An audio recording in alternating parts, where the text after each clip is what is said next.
I think it's very important, for us to define what longevity means. And for our listeners today, we're defining it as increasing the health in your years.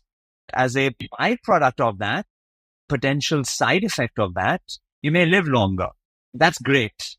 But at least can we achieve step one, which is the time that we have on earth, can we actually be it healthy and as disease-free and pain-free and symptom-free for as long as possible? And that's where I invest most of my time, energy, and efforts in the clinical realm and the work we're doing at Human Edge, the company that I started.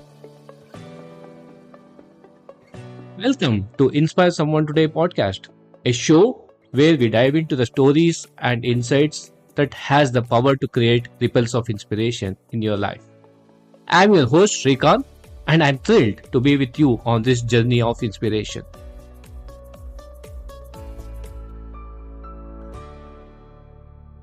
Welcome back, my dear listeners. Today's guest is a longevity expert, a physician, best-selling author, biohacker, and an adventurer. He's on a mission to create awareness about fitness. It's an absolute joy to have Dr. Marcus on this episode of Inspire Someone Today. Welcome, Doc. Good morning. Good morning to all of you. And all I would say is I would change the word fit to healthy. Otherwise, everything else is the same. There you go. So we are here to talk about healthy conversation, to talk about getting everybody to think about what does it mean to live healthy. And it's very interesting, Doc. I was reading some articles. It said the longevity in the world has gone up by about 10 to 12 years in the last 3 decades. And the statement was very interesting. It said we are living longer, but the problem is that we are living sicker. Yeah. How about we getting started from there? No, that's a good day. That's a good starting point. And actually, it's more than that. So a study which is published by McKinsey looked at global data starting from 1960 to 2019, just before the start of the pandemic. And they found that in that period of time, the average global life expectancy increased by 19 years. Some countries were higher, some countries were lower than that. So roughly speaking, it's almost 1 year extended for every 3 years that has passed. In the neuroscience world, in the longevity academic circles, we talk about this idea called the longevity escape velocity. It's an idea that was put forward by Dr. Audrey Gray, which is this idea that every year past, how many months have been extended to human life? Because at some point, he believes, and others share his opinion, the longevity escape velocity will be greater than 1, i.e., you are basically extending more than you are consuming. And therefore, that puts humans on a path potentially towards immortality. I don't subscribe to that school of thought individually, but there is a lot of people that are looking at this. I'm sure our listeners have heard of people like Brian Johnson and Dave Asprey, of course, Dr. Gray, Audrey Gray, etc. So that's sort of one school of thought. But when I look at it from a lens of a frustrated physician, is that whilst it is true that the average human is living longer, if you dig beneath the data, and actually the McKinsey survey showed that over 50% of our years are spent in sick health and in moderate health. So the quality of life index is actually declining, and it's declining quite rapidly in many parts of the world, India inclusive. Even though we have a very young population, we're seeing the average age of onset of first disease, chronic disease, happening at a younger and younger age.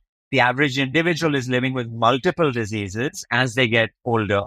And therefore, the quality of life and the morbidity of life is being affected by that. So when we have conversations like, I think it's very important, for us to define what longevity means. And for our listeners today, we're defining it as increasing the health in your years. As a byproduct of that, potential side effect of that, you may live longer. That's great. But at least can we achieve step one, which is the time that we have on earth, can we actually be it healthy and as disease-free and pain-free and symptom-free for as long as possible? And that's where I invest most of my time, energy, and efforts in the clinical realm and the work we're doing at Human Edge, the company that I started. So it is focusing more on the health span than the lifespan. If the health span is kind of taken care, the lifespan will automatically be taken care. Yes, and that's the term which has entered the common parlance and the zeitgeist, is this terminology of health span. You're absolutely right. And what will be the most transformative trends? 2 things, right? One, when you say that the generation is becoming more unhealthier and we are also living longer, what is the root cause for we falling sick more, and what is that people can do to ensure that that element is taken care so that the longevity cycle continues? I think the biggest cause is our lifestyle. When we look at the contributions of longevity and the division between nature versus nurture, our genes and our genetic makeup roughly contribute around 18%. Numbers vary somewhere between 12, 16, 18% of our probability of living to be an old person. Now, there are people who are lucky. They have the longevity genes that allow them to become super centenarians. And a lot of the work globally that have been done on blue zones, this concept of places or pockets on Earth where people live to be extraordinarily older, is suggestive that there are certain genes that are protective for old age. We call them longevity genes. There are people who are unlucky and they have genes which are predisposing them to major illnesses and sicknesses like cancer being one example, or neurodegenerative disorder, early stage Huntington's disease, Alzheimer's disease, dementia, etc. So those instances, lifespan is cut short because of the presence of these genes. But for the vast majority of us, the 82% remaining, the probability of living old is because of three things: where we live, the people that we hang out with, and the lifestyle decisions that we make. And the lifestyle decisions include: how sedentary is your life? Are you spending your life mainly seated at your desk, or are you spending time moving and exercising and just being active through the day? What are the choice of calories that you're consuming? Are you consuming too much energy than what your body requires? And are those energy molecules ones which are harmful to your body, i.e., plenty of carbs, high glycemic index, high fructose corn syrup foods, trans fatty acids, laden with salts, etc., right? Or are they the better forms of macronutrients, which are protein, low glycemic index, complex carbohydrates, and good fat? How much sleep are you getting every day? Is your body being allowed the opportunity to rest and recover and develop the sensitivity that it needs to insulin and other molecules? Or are you living a life which is continuously in an exhaustive, fatigue state, high cortisol, high systemic inflammation, high amounts of ghrelin, low amounts of leptin, high amounts of insulin, and therefore leading to those complex metabolic dysfunctions that we're seeing? So I could go on and on like this from a lifestyle perspective, but I wanted to make sure that our viewer and listener really understands that when we're talking about nature versus nurture, it is so much more in our control to make the right decision. And today, hopefully in the conversation, we can talk about what those right decisions are, how we measure those decisions from a biomarker perspective, and the benefits it can have to your health span, and then hopefully your longevity as well. And we'll jump right into that particular element of it. Today, Doc, as you see it, there is no dearth of information coming to us. It's coming to us at a very rapid pace. The number of health tech companies that has kind of come to the fore has kind of mushroomed and is mushrooming by the day. So there is a lot of information available, but I don't think there is a demarcation amongst our listeners, so to say what is right information, what is good information. How do they go about? I know all of these things, but how do I go about doing this? How do we prevent? How are we kind of be proactive with it? How can we kind of take measures that will help individuals to kind of move forward? Yeah, I kind of break up the problem into different phases along the journey. I think the first phase that needs to be addressed is the mindset. Is the individual in the mindset that they appreciate that doing the hard things today that others don't will allow you to do the easy things tomorrow that others can't, right? It's this idea of investing in yourself. Once that mindset is in place, that you appreciate the benefit of long-term gratification versus short-term reward, then we can move on to phase two, right?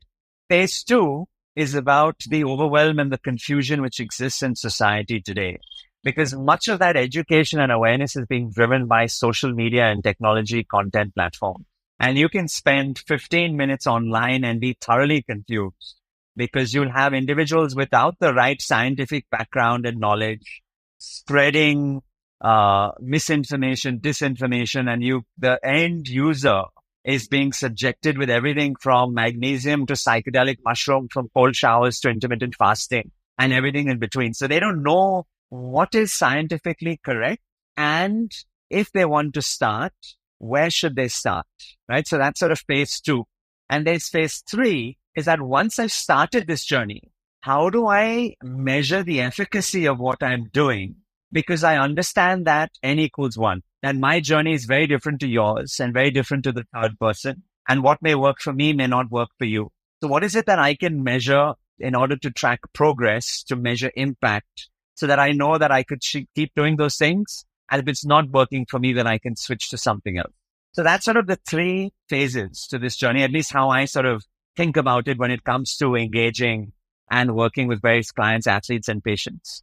So let's assume that an individual has crossed that first hump, that they've appreciated that prevention, proactivity, personalization, and participatory, I call these my 4 Ps, the medicine 3.0 approach. They're ready for being the recipient to this information. Now they need to cut through all the BS that is available online, right? So try and find trusted sources of information where people who are talking about things from a really scientifically credible perspective are looking at the various pros and cons and then allowing you to make a final decision about what should be the way to go. Because a lot of this is also science in discovery, right? Good science is always loose, strong convictions loosely held. So you're opening up or you're holding yourself accountable for new data. And if the new data is suggestive that that's no longer the case, then you can change your mind and move forward. So there are many handles available. There are many educational and awareness building websites, podcasts, content houses, etc., that you can visit in order for this to happen. Right. The second aspect is that start by doing simple tests first. Understand your biology. Hopefully everyone who's listening and watching this has a blood test every year at a minimum to measure their various biomarkers of health.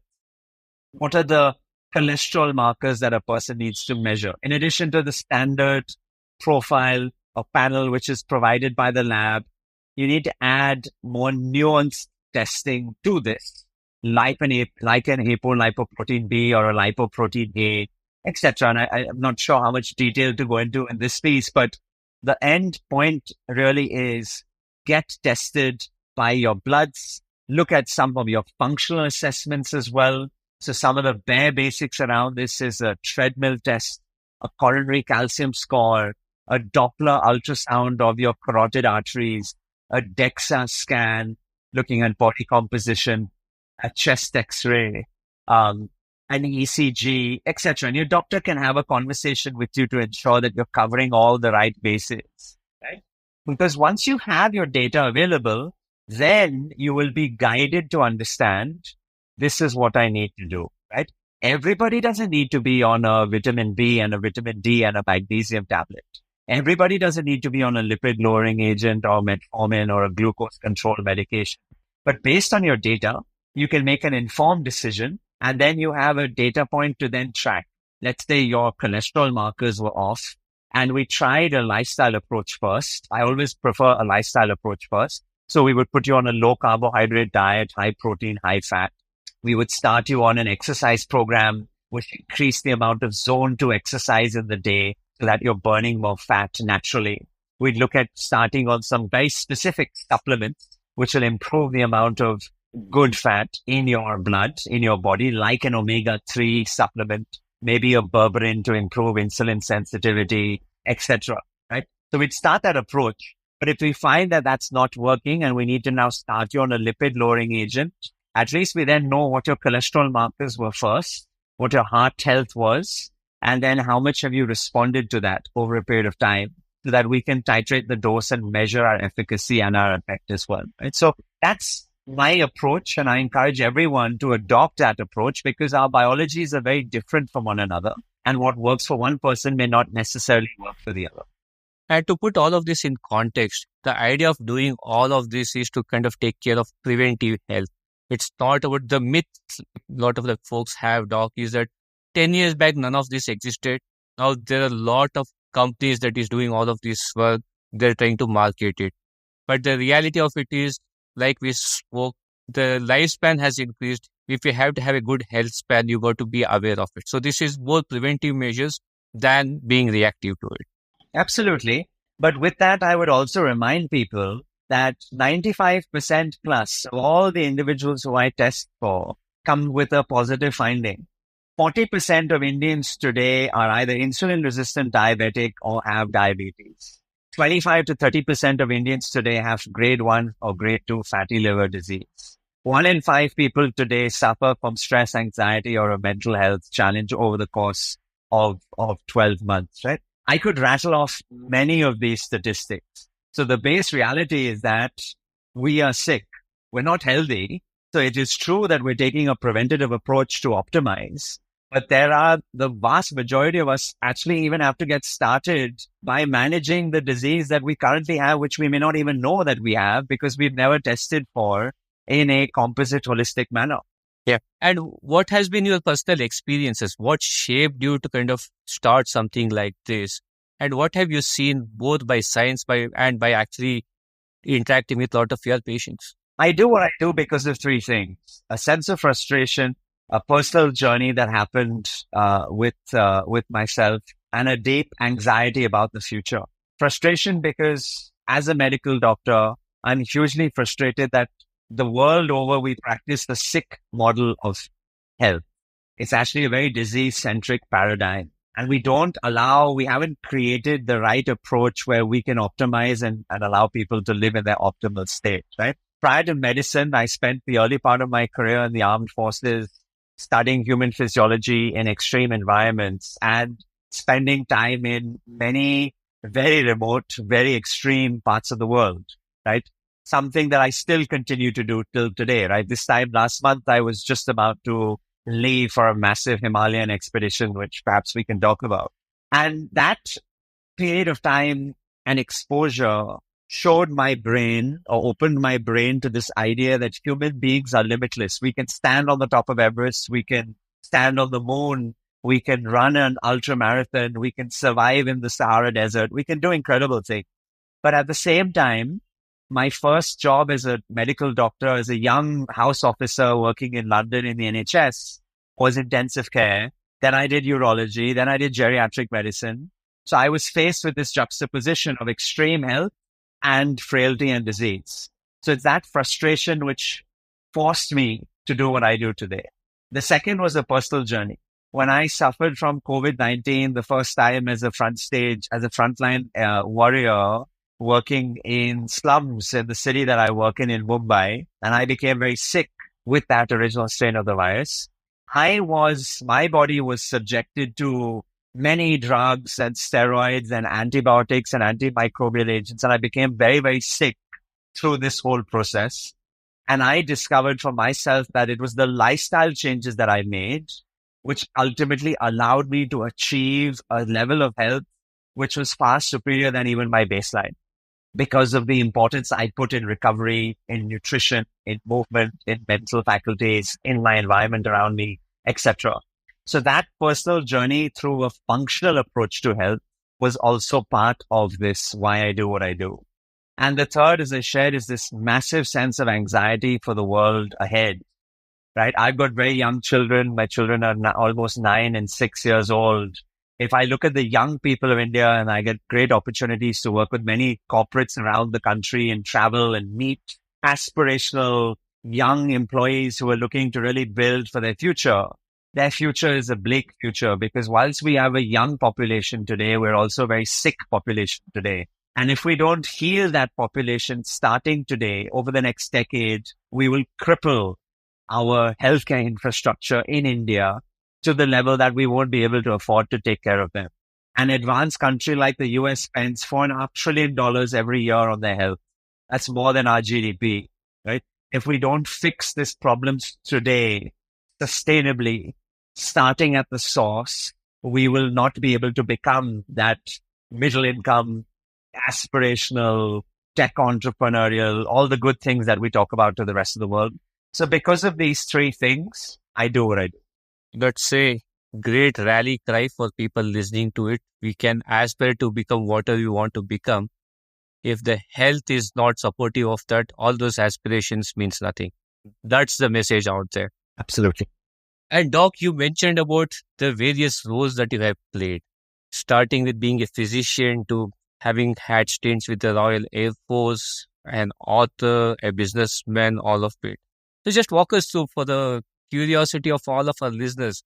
How did this whole journey start for Dr. Marcus? What made you to kind of change those trajectories or have different trajectories and doing what you're doing today? And how are you finding this new role of one, the mission, and two, that business person that you are shaping out to be? I'm a very curious human, and I allow myself the luxury of experimenting and playing. Ultimately, I'm a student of science. I'm deeply, deeply passionate about human biology and physiology and psychology and consciousness and those aspects that make us who we are. And I've just found that my career has allowed me to sort of zig and zag in various, wearing different hats to enjoy the various facets that exist. Um, so I keep reminding and telling everyone that I still don't know what I want to be when I grow up. And I hope I'm never doing the same thing for too long a period of time.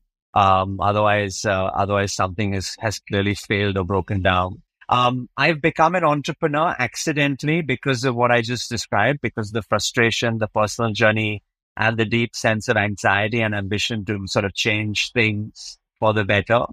Um, and through this journey, we as a company have taken the leap from being a services business in designing, first of all, and then providing the country's first ever longevity program where we can measure, diagnose an individual, including their biological age, and then set them on a path towards living healthier for longer and hopefully becoming younger because of that.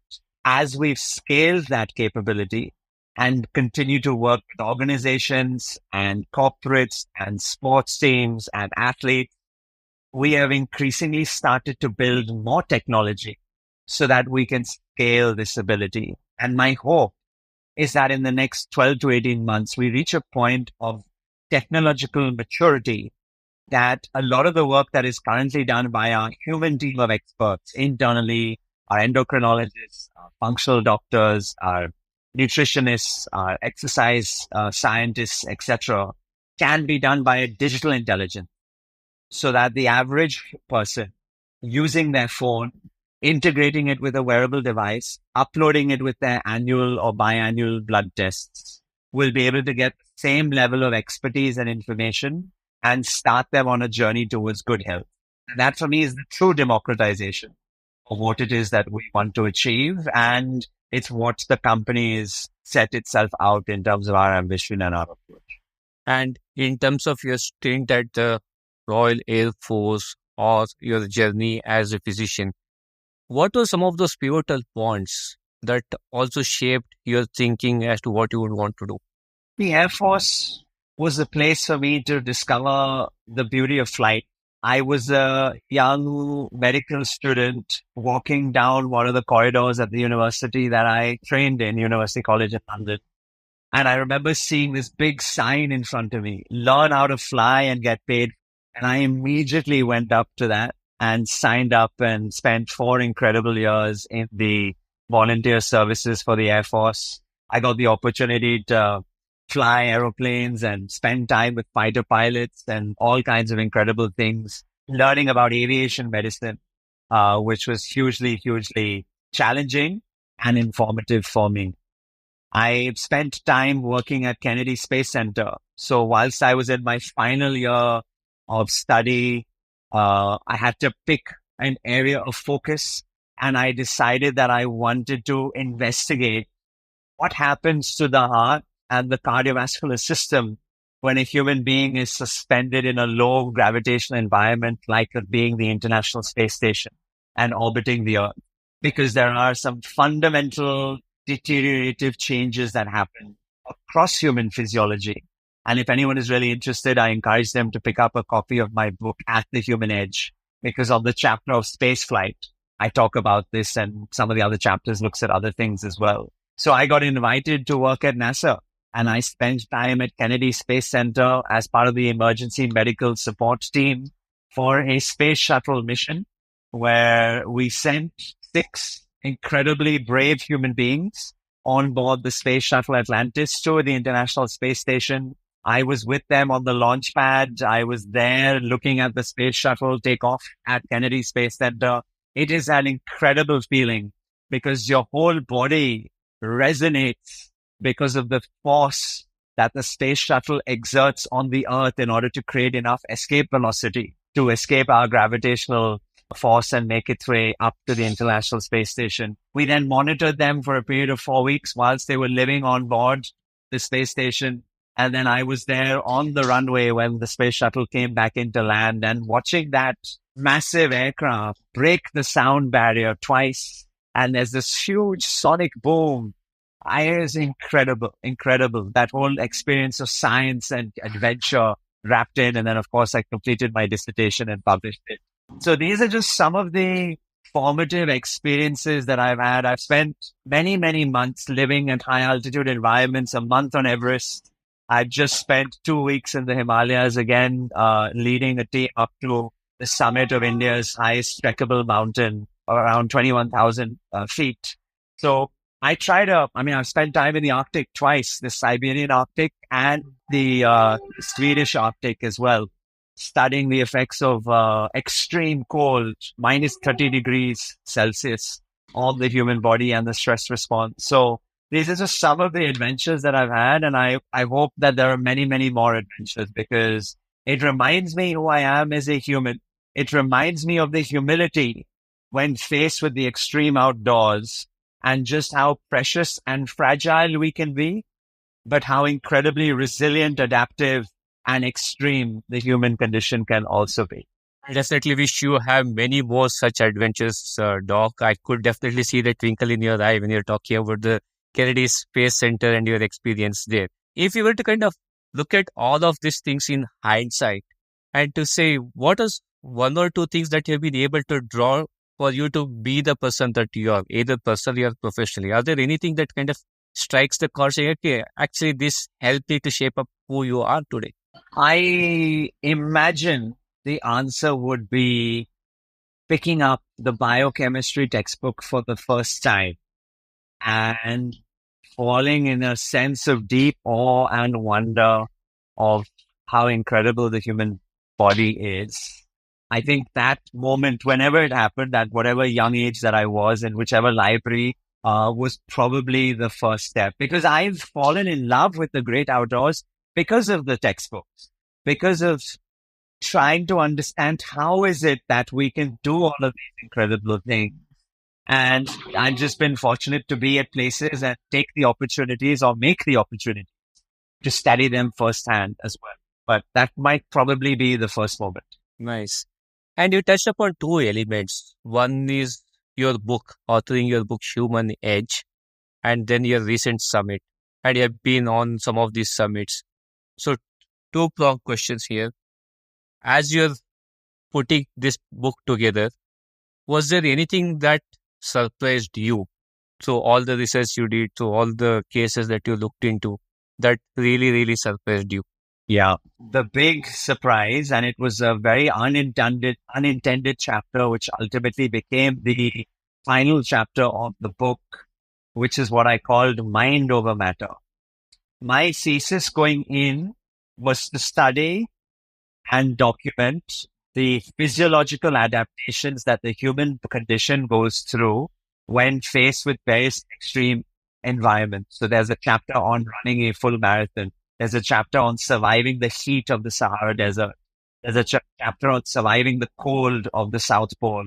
There's a chapter on putting a human being on the surface of Mars. There's a chapter on standing on the summit of Everest, etc. Right? All of their approach was always about the physiological adaptations, the respiratory changes to the low oxygen environment, the cardiovascular adaptation to running for that period of time, right? The bone and muscle changes responding to a low gravitational load of being on Mars or the moon, etc. But as I studied, as I interviewed, as I documented, and as I experienced a lot of this myself through my own field research and expeditions, I discovered that the real magic happens up here. The ability of the mind to, or rather the ability of the brain to transform the mind, to propel the body, to do these things and do these hard things today, oftentimes with the unknown potential of a mortality event, right? We've all read those incredibly brave, courageous stories of humans doing things, even with the knowledge that their bodies might be put to the test and they may lose their life because of that, but they still do it, right? There is something magical that happens inside of the brain, whether it's the curiosity, whether it's the deep sense of adventure, whether it's the human spirit and soul that is constantly striving to achieve something. That for me was where I really discovered the magic. And then I decided I couldn't complete the book without looking at some of the science of neuroadaptive changes for what is happening inside of the brain, potentially to the mind, to allow the human being to achieve these incredible tasks. And that for me was the great learning of all of it. Wonderful. And with that, you recently came back from your summit. If you were to take a couple of snippets from your summit diaries. The first thing would be the summit day itself. I have done summits before. Of course, I've done many, many hard things before. And I was mentally prepared for having a very hard day. We woke up around 9:30 at night. It was deeply cold. It was probably just a couple of degrees above zero. The air was thin. The sky was clear. We were in Ladakh and we could see the entire stars just wrapped around us. And we started to get ready and put on those 5 layers of clothes, the down jackets and everything else. And we huddled into the mess tent to try and put some food into the stomach because the next meal we would be having was probably going to be 20 hours away. And then we set off and we started, and the mountain was relentless. It was uphill almost from the beginning at a 30-degree incline. And it just went on for hours and hours and hours. And we were a climbing team of 9. 4 people decided to turn back at various stages until 5 of us were left. And it was just cresting onto the top of a glacier at 6,000 meters, around 20,000, or just under 20,000 feet odd. And then the sun started to come up. And you're at that stage where you can begin to appreciate the curvature of the earth. And you can see the mountains fall away to either side. And we were climbing around the area of the Embark National Park, and there were 3 glaciers that sort of surrounded us, and the sun coming up with that deep sense of orange and pink and the white and the silver and the deep blues of the glacier. It's a transformative life experience that you instantaneously connect with some higher power, whatever that power is. It's deeply emotional and you can't help but tear. You can't stop the tears from flowing. But from that stage on, we still had 2.5, 3 hours to reach the summit. And it was brutal. I was vomiting. I felt the intense headache of the high altitude, low oxygen throbbing inside of the head. You take 1 step forward, 2 steps forward, and then you've got to stop and breathe for 5, 6 deep breaths. And every cell in your body is saying, stop, stop, stop, except one cell. One cell somewhere is saying, no, you got to keep going. You got to keep going. And as a team, 5 people, everyone motivating each other, egging us on. We got there and we sat on the summit, and it's such a cathartic moment that you can't help but think about what it is that you've just achieved. But you also know, Shrikant, that the journey is only half done, because getting to the summit is optional. Making it home is mandatory. You've got to come back down, and it's a long, long walk down. It took us another 5 hours to get down. So by the time we reached our camp, and I remember walking into the camp, and the 4 people who turned around, and the other guides and the porters and the cooks, they all ran towards us, and we all sort of hugged each other and high-fived. And then it was such an incredible feeling. And finally, you make your way into the tent, and you're just so physically exhausted. You just lie down with all your clothes on. You can't even think about putting food in, and you just want to just sleep. and try and just get some recovery. And it was a long day. We made it back for 2 p.m. So we left the tent at 10 p.m. and then we got back at 2 p.m. And that's a long day. That's 16 hours without any water, without any food. You've just walked 10 hours up to 21,000 feet. You then just come all the way back down again. And your body is like, man, I'm done. I need some rest. Thank you for sharing that. That was like reliving your experience through your story. For all the listeners, Doc, listening to this, why should somebody kind of do a summit in their lifetime? And secondly, when you are put into this kind of extreme situation, mind over matter, like you said, right? What do you do to overcome that mind inhibitions to say that don't do it? This is enough. Don't push any further. And how do you channelize to kind of get to that point? And this is summit as a metaphor. It happens to us through our daily lives as well. So how do you build that muscle?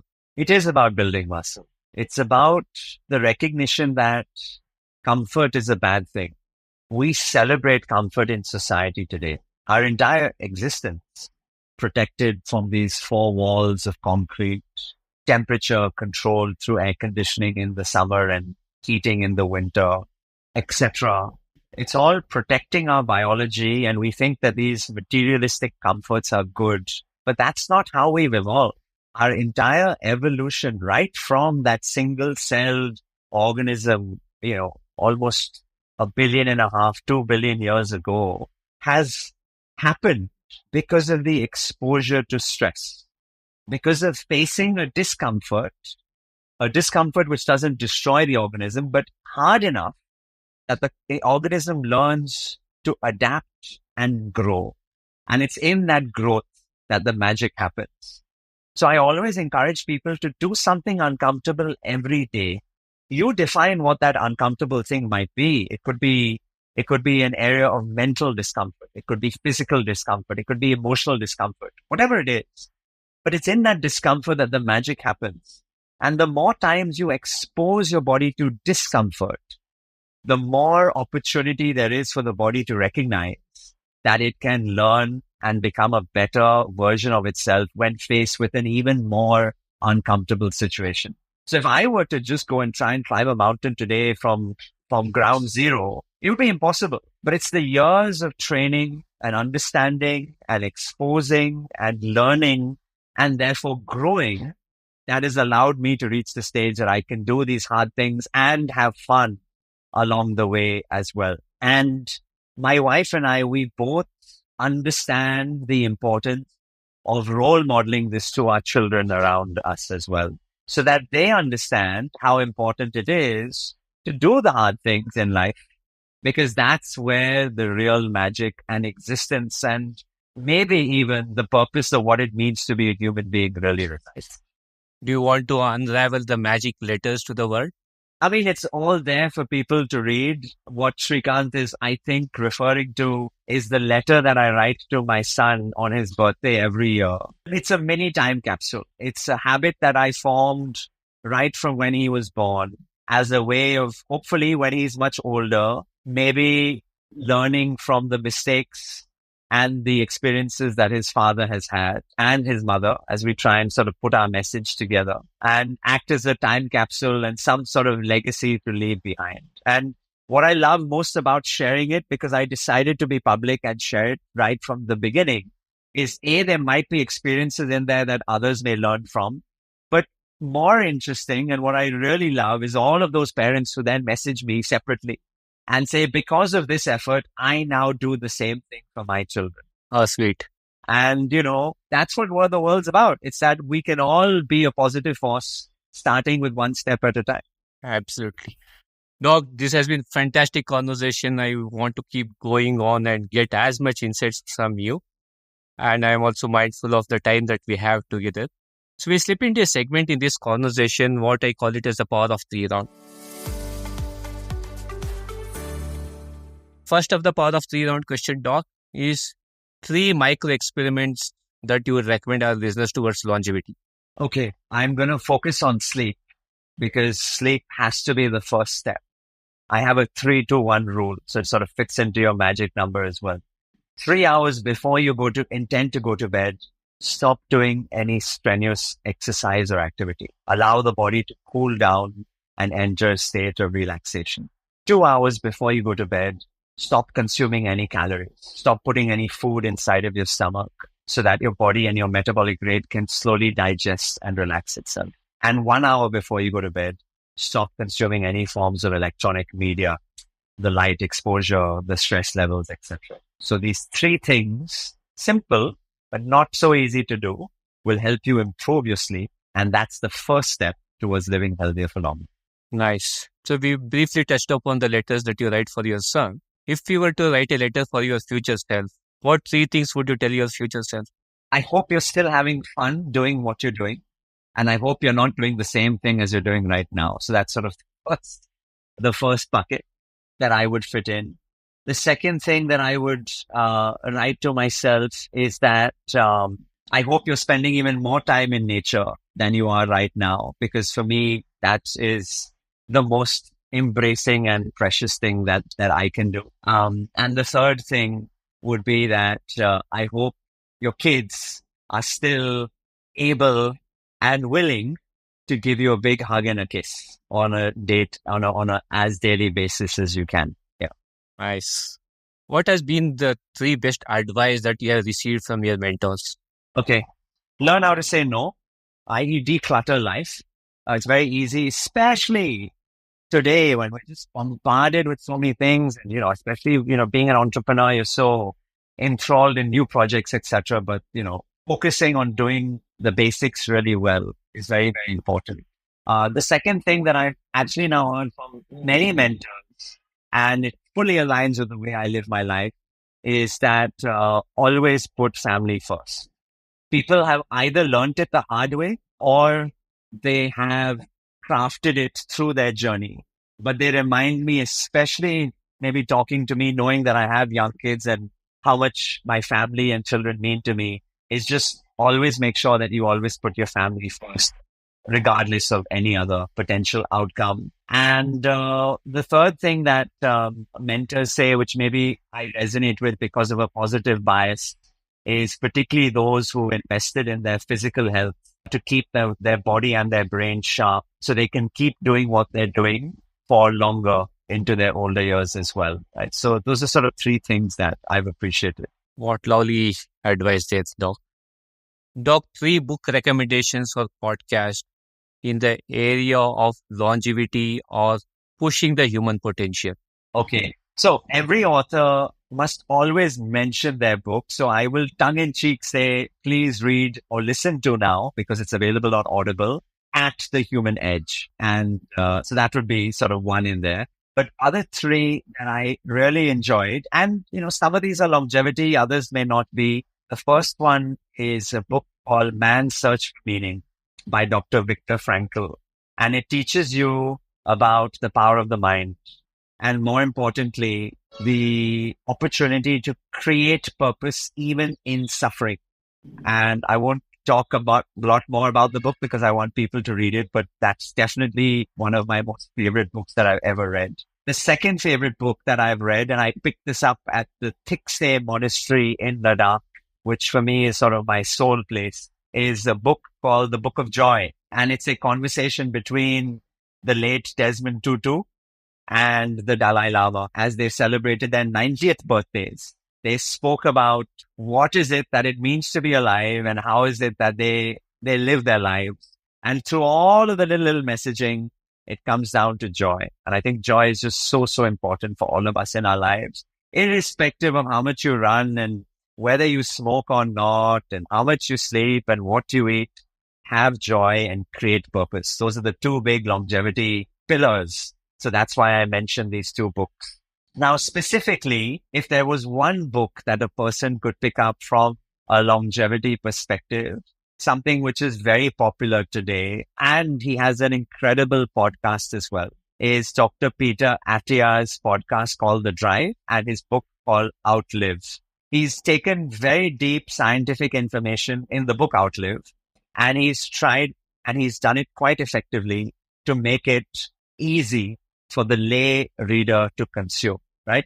His podcast is much deeper and more scientific and probably better suited to people from the scientific community. But certainly this is one of my favorite podcasts and something that I listen to on a weekly basis. Wonderful. One of your favorite podcasts along with Inspire Someone Today. Is that right? Absolutely. Wonderful. The last of the part of 3-round question, Doc. This is not a question. Actually, I want your kind of comment around it. I'll give you 3 words. Go, go, gum. Go, go, gum. It's GU, and that stands Go, for go, get up. gum. GU stands for get up.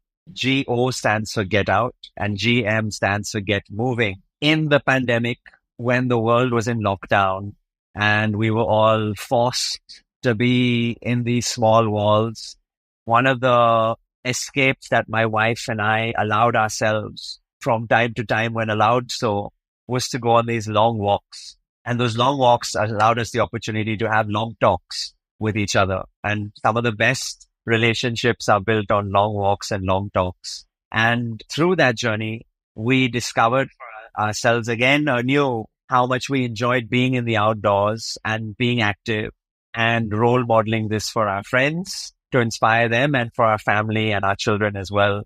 And so a dear friend of ours came up with this hashtag because we kept saying, get up, get out, get moving. And he said, oh, that's Go Go Gum. And so Go Go Gum became our hashtag and we called the Go Go Gum couple. And this expedition we were just done, we called it the Go Go Gum expedition because we had a lot of our friends with us as well. And that's what we do every day. Every day we get up, we get out and we get moving because that's what it needs to be alive. And that's where we are. Wonderful. I hope all the listeners out there adapt this as their mantra every day and start practicing it. Doc, this has been one heck of a conversation. Like we do with all of our guests before we sign off, I ask my guests what's their Inspire Someone Today message to all the listeners.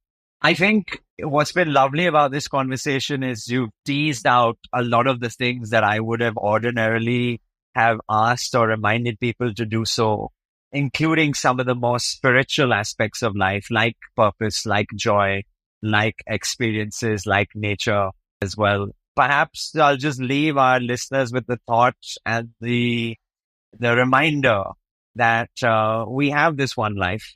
Let's make it as healthy, as joyous, and as purpose-led as possible. And you can only do that when your body and mind is kept clean and fresh. So spend time every day cleaning up and freshening up your body and mind. Wonderful. On that note, Doc, thank you so much for sharing your thoughts. And hopefully all of our listeners will get something out of this. And then we'll go out, get up, get moving, and make a life that matters. Thank you so much for having me, and I wish everyone well.